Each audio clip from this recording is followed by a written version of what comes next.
Olá, sabe aquela confusão de imposto estadual, federal, municipal, onde cada um parece ter uma regra diferente? Uma verdadeira colcha de retalhos, né? Exato. A nova reforma tributária do Brasil promete arrumar essa casa. Hoje, a gente vai espiar por trás das cortinas para entender a nova administração do Condomínio Brasil. Nossa conversa é sobre como o IBS e a CBS, os novos impostos sobre o consumo, vão ser gerenciados. E a pergunta de R$ 1 milhão é: como fazer o governo federal, 27 estados e mais de 5 mil municípios, cada um com seus interesses, andarem na mesma linha? Esse é o maior desafio da reforma, sem dúvida. Exatamente. Nossa análise hoje se baseia em trechos da Lei Complementar 214 de 2025, que é tipo o manual de instruções dessa nova máquina. A missão é entender a arquitetura que foi criada para evitar o caos. Como garantir que uma empresa em Roraima e outra no Rio Grande do Sul, que vendem a mesma coisa, paguem o imposto do mesmo jeito. Seguindo as mesmíssimas regras. Isso. Ok, vamos desvendar isso. Para começar, vamos entender a base do modelo. É o que o pessoal chama de IVA dual. Parece complicado, mas não é tanto. Não é, a ideia é simples. De um lado, a CBS, que é o imposto federal. Do outro, o IBS, que junta os impostos de estados e municípios. Agora, a grande sacada, e talvez o ponto mais polêmico, é que a autonomia de estados e municípios fica bem restrita. Muito restrita. Na prática, eles só podem escolher o valor da sua alíquota. O como cobrar, as regras do jogo, tudo isso vem de uma lei só, a tal da Lei Complementar. 2 manuais de regras, um para cada imposto. O regulamento da CBS, o Imposto Federal, é feito pelo Poder Executivo da União, como já é hoje com outros tributos. Certo. Já o regulamento do IBS, que é o de estados e municípios, vai ser editado por uma entidade totalmente nova, o Comitê Gestor do IBS, o famoso CGIBS. Espera um pouco. Se o objetivo é uniformizar tudo, por que criar 2 regulamentos separados? Isso não parece o caminho mais curto para um criar uma regra e o outro criar uma regra um pouquinho diferente e gerar confusão de novo? Essa é a armadilha que a lei tenta evitar com o que eu chamo de regra de ouro. A grande maioria das normas, sabe, é comum aos 2 impostos. Ok. E para essas regras, a lei obriga que a aprovação seja feita por um ato conjunto. Ato conjunto. Em bom português, o Comitê Gestor do IBS e o governo federal são forçados a sentar na mesma mesa, negociar e concordar. E o texto que sair desse acordo tem que ser publicado de forma idêntica nos 2 regulamentos. É como se 2 pais divorciados fossem obrigados a concordar com as regras da casa. E a escrevê-las do mesmo jeito. Exatamente da mesma forma, para não confundir o filho. A cooperação não é uma escolha, é uma imposição da lei. Entendi a trava. É uma amarra forte na base. Mas mesmo com regulamentos idênticos, a gente sabe como as coisas funcionam no Brasil. Um fiscal em Manaus pode ler o texto de um jeito e outro em Porto Alegre de outro. A famosa interpretação. Isso me leva a uma coisa que eu achei impressionante nas fontes. A lei precisou criar mais 2 comitês só para garantir que as pessoas leiam o mesmo texto e cheguem à mesma conclusão. Diz tudo, né? Diz muito sobre a complexidade e talvez a desconfiança que existe no nosso sistema, não? Diz tudo. A lei parte do princípio de que só ter a mesma regra escrita não é suficiente. É preciso ter árbitros permanentes para garantir que a interpretação seja única. Os guardiões da harmonia. Aí entram os guardiões da harmonia. O primeiro é o CHT, ou Comitê de Harmonização das Administrações Tributárias. Que nome? O nome é um pouco burocrático, mas a composição dele é a chave. Ele é paritário. São 8 membros, 4 da Receita Federal e 4 indicados pelo Comitê Gestor do IBS. Meio a meio? Isso, representando estados e municípios. Meio a meio. Paritário no papel soa justo. Mas na prática, a Receita Federal não tem um peso, uma estrutura, um corpo técnico muito maior? Sem dúvida. Não existe um risco de a União, na prática, dominar a discussão, mesmo tendo o mesmo número de cadeiras? É um risco real e a lei tenta criar um contrapeso para isso, que a gente vai ver em 1 minuto. Mas antes, o poder desse chat é algo inédito. Ele decide sobre a interpretação das normas, sobre as obrigações acessórias à burocracia do dia a dia e atua para evitar brigas judiciais. Certo. E o ponto crucial: as decisões do chat, suas resoluções, são de cumprimento obrigatório para todos os fiscos do país. Todos. Todos. A Receita Federal, o fiscal do seu estado e o fiscal da sua cidade terão que seguir à risca o que for decidido ali. Ok. Então, o chat é o comitê dos fiscais, que define a parte operacional, mas muitas disputas não são operacionais, são jurídicas. Exatamente. Imagino que os advogados do governo, as procuradorias, também precisem de um alinhamento. Como a lei resolve isso? Perfeito. Para isso foi criado o segundo órgão, o FHJP, ou Fórum de Harmonização Jurídica das Procuradorias. A lógica é a mesma: composição paritária com 4 membros da Procuradoria-Geral da Fazenda Nacional, a PGFN, e 4 procuradores de estados e municípios. Uhum. A função dele é ser o conselho de sábios jurídicos do CHT, dando pareceres e resolvendo as controvérsias de interpretação da lei. E qual a diferença do poder dele? A diferença é que suas decisões vinculam apenas os órgãos jurídicos, as procuradorias. Certo, então antes de avançar, deixa eu ver se entendi. Temos 2 impostos quase gêmeos, o IBS e a CBS. Isso. Para que eles conversem e sigam as mesmas regras, criaram 2 comitês de árbitros, o CHT para os fiscais e o FHJP para os advogados do governo. É basicamente isso? Exatamente essa a lógica. E agora a gente chega no contrapeso que você mencionou, o mecanismo que tenta equilibrar o poder. Ah, boa.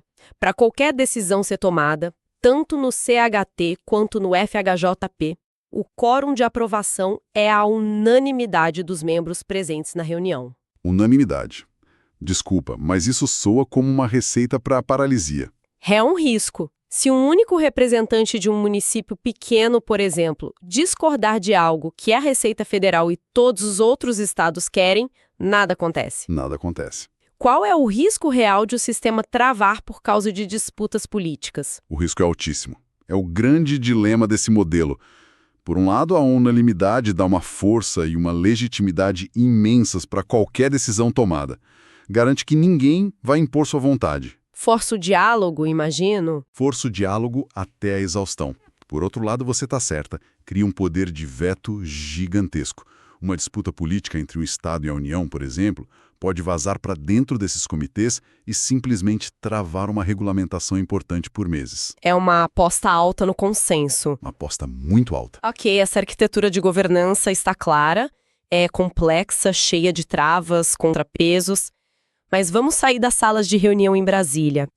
E na rua? No dia a dia da empresa, como vai funcionar a fiscalização? Quem bate na porta? A divisão básica é clara. A Receita Federal fiscaliza a CBS, que é o imposto dela, e os fiscos estaduais e municipais fiscalizam o IBS, o imposto deles. Certo. Mas a grande novidade é que eles não vão mais operar como ilhas. A lei cria o que se chama de prova emprestada. Prova emprestada.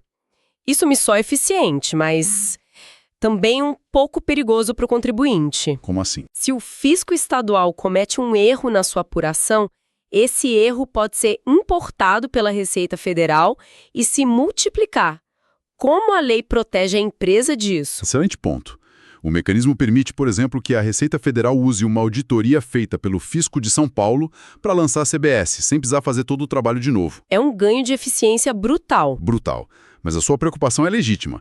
A lei reforça que, mesmo usando a prova do outro, o direito ao contraditório e a ampla defesa do contribuinte tem que ser plenamente garantido. Ah, bom. A empresa vai ter chance de questionar aquela prova, de mostrar o eventual erro do fisco estadual antes que a Receita Federal a utilize. A proteção em tese está garantida. E pode acontecer de um fiscal municipal auditar um imposto federal ou vice-versa? Sim, sim, pode. Mas em situações bem específicas. Para processos considerados de pequeno valor, e a lei ainda vai definir o que é isso, né? Podem ser feitos convênios. Para um ente fiscalizar o tributo do outro. Exato. A ideia é a eficiência. Não faz sentido mobilizar um auditor da Receita Federal para discutir uma autuação de R$ 1.000 que um fiscal municipal, que já está ali do lado, poderia resolver. E essa delegação vai até onde? Pode incluir até o julgamento do processo administrativo. Faz sentido. E qual é o momento exato em que a vida da empresa muda? Digo, quando uma fiscalização começa oficialmente e acende a luz vermelha? A lei é bem específica sobre esse marco zero. O procedimento fiscal começa, por exemplo, quando o contribuinte recebe a primeira notificação oficial pedindo documentos. Entendi. Ou quando o fiscal apreende mercadorias, documentos ou até mesmo arquivos digitais. E a consequência principal desse início é a chamada exclusão da espontaneidade. Certo. Exclusão da espontaneidade é um termo bem jurídico. Vamos traduzir isso. Vamos. Imagine a dona de uma pequena loja que, fazendo as contas no fim do mês, percebe que esqueceu de emitir a nota de uma venda. Acontece. Se ela correr e corrigir a declaração antes de o fiscal bater na porta, ela paga o imposto que faltou com juros, mas se livra de uma multa punitiva que pode ser bem pesada. Essa é a espontaneidade. Exato. É essa chance de consertar o erro por conta própria. Mas a partir do momento em que a notificação do fisco chega na caixa de e-mail dela, Essa porta se fecha. o jogo mudou. O jogo mudou. Dali para frente, qualquer erro encontrado vai gerar imposto, juros e a multa cheia. Essa analogia deixa tudo bem mais claro. Mas então, qualquer interação com o fisco já dispara esse processo. Se eu recebo um e-mail genérico da Receita, por exemplo, Não, e esse é um contraponto importante. A lei diz que ações internas do fisco, como o cruzamento de dados em seus supercomputadores ou monitoramento de um setor, não iniciam o procedimento fiscal. Ah, tá. Enquanto o fisco estiver só olhando os dados de longe, sem notificar formalmente a empresa, a porta da espontaneidade continua aberta. É um estímulo para a autorregularização, então. Exatamente, um estímulo para que as empresas usem os próprios dados do governo para se corrigirem. Agora vamos para situações mais tensas.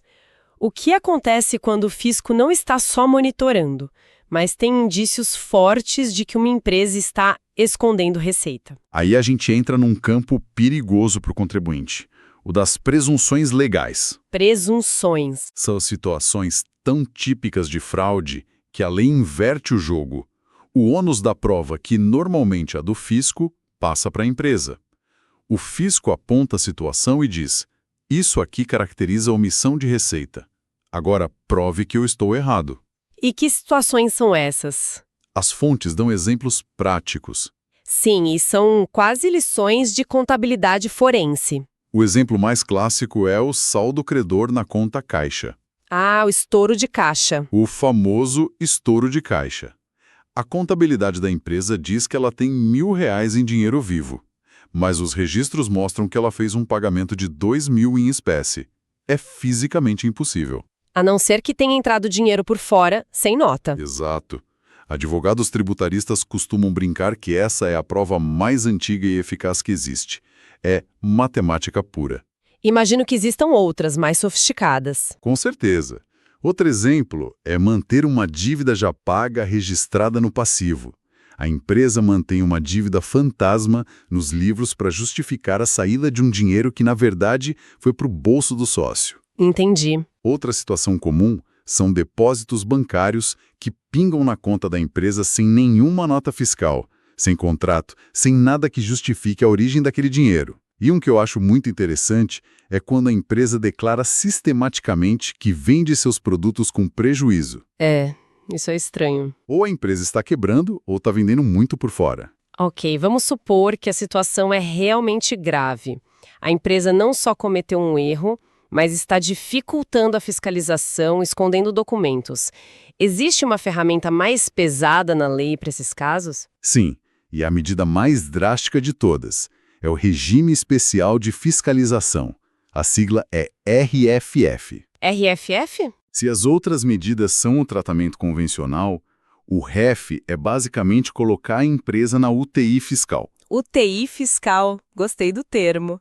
E o que leva uma empresa a essa situação crítica? A lei lista vários gatilhos. O embaraço à fiscalização, que é a empresa se recusar a entregar livros e documentos, Certo. ou a resistência, que é ainda pior, como impedir fisicamente o acesso do fiscal ao estabelecimento. Nossa. Outras hipóteses são o uso de laranjas, operar sem CNPJ ou ter um histórico de fraudes e infrações repetidas. O REF é para o devedor contumaz, sabe? aquele que fez a sonegação seu modelo de negócio. E como é o tratamento nessa UTI? Imagino que não seja nada agradável. Nada agradável. O objetivo é asfixiar a operação irregular. O contribuinte pode ser submetido a uma fiscalização ininterrupta, com auditores dentro da empresa 24 horas por dia, se for o caso. Uau! Os prazos para apurar e pagar os impostos podem ser reduzidos pela metade. O fisco pode exigir o recolhimento do IBS e da CBS diariamente. Diariamente. E a bala de prata, as multas aplicadas por infrações cometidas durante o REF são cobradas em dobro. Se a multa padrão era de 75%, ela passa para 150%. Uma dica que as fontes trazem e que resume bem a filosofia do REF é: ele existe para dificultar a vida do infrator, nunca para facilitar. Qualquer medida que pareça um benefício, como dar mais prazo, jamais fará parte de um regime especial. Uau! Fica claro que o cerco se fecha bastante para quem decidir não andar na linha. Bom, fazendo um balanço do que a gente viu, fica nítida essa arquitetura de dois lados. De um, a autonomia dos estados e municípios para fixar suas alíquotas. Do outro, uma centralização brutal nas regras e na interpretação, com o SEAT e o FHJP funcionando como a supercola de todo o sistema. Exato. A cooperação entre os fiscos deixa de ser uma opção e vira uma obrigação. O que é fascinante nesse desenho é a tentativa de resolver o paradoxo brasileiro. Como ser uma federação, com entes autônomos, e ao mesmo tempo ter um sistema tributário uniforme e simples. É uma tensão constante. E a exigência de unanimidade nos comitês é a maior prova dessa tensão. Ela dá um poder imenso a cada ente, mas ao custo de um risco de engessamento do sistema.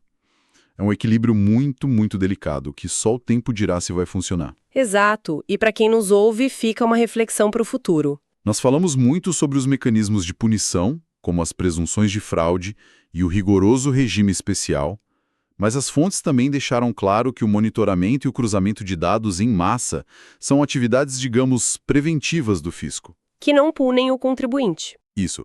A questão que fica é: até que ponto essa capacidade gigantesca de analisar dados será usada no futuro não apenas para punir quem errou, mas para atuar de forma preditiva?